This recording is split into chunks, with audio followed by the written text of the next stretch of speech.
දවසේ අලුත්තන පුවත් දැනගන්න අපේ නාලිකාව සබස්ක්‍රයිබ් කරලා තියාගන්න. මදුෂාන් නානායක්කාර කියන්නේ අප රටේ ඉන්න දක්ෂ රංගන ශිල්පියෙක්.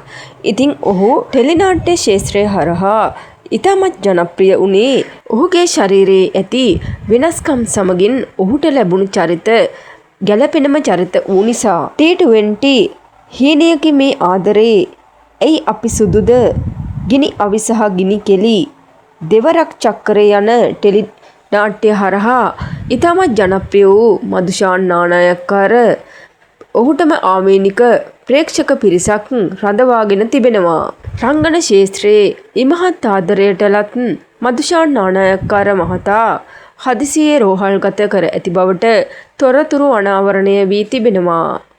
හදිසියේ රෝහල්ගත කර මදුෂාන් නානායක්කාර හට ටික කලක් පැවති රෝගී තත්ත්වයක් හේතුවෙන් රෝහල්ගත කර ඇති බවට තමයි දැනට තොරතුරු වාර්තා වෙන්නේ.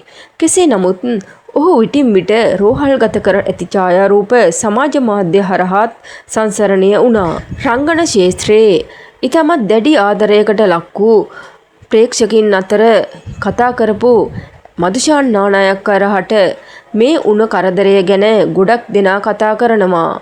ඉතින් ඔහුටම ආවේනික වූ ප්‍රේක්ෂක පිරිස දැඩි කනගාටුවකින් ඉන්නේ ඔහුගේ රෝගී තත්ත්වය කෙලෙසද කියා දැන ගැනීමට නොහැකි වීම හේතුවෙන්.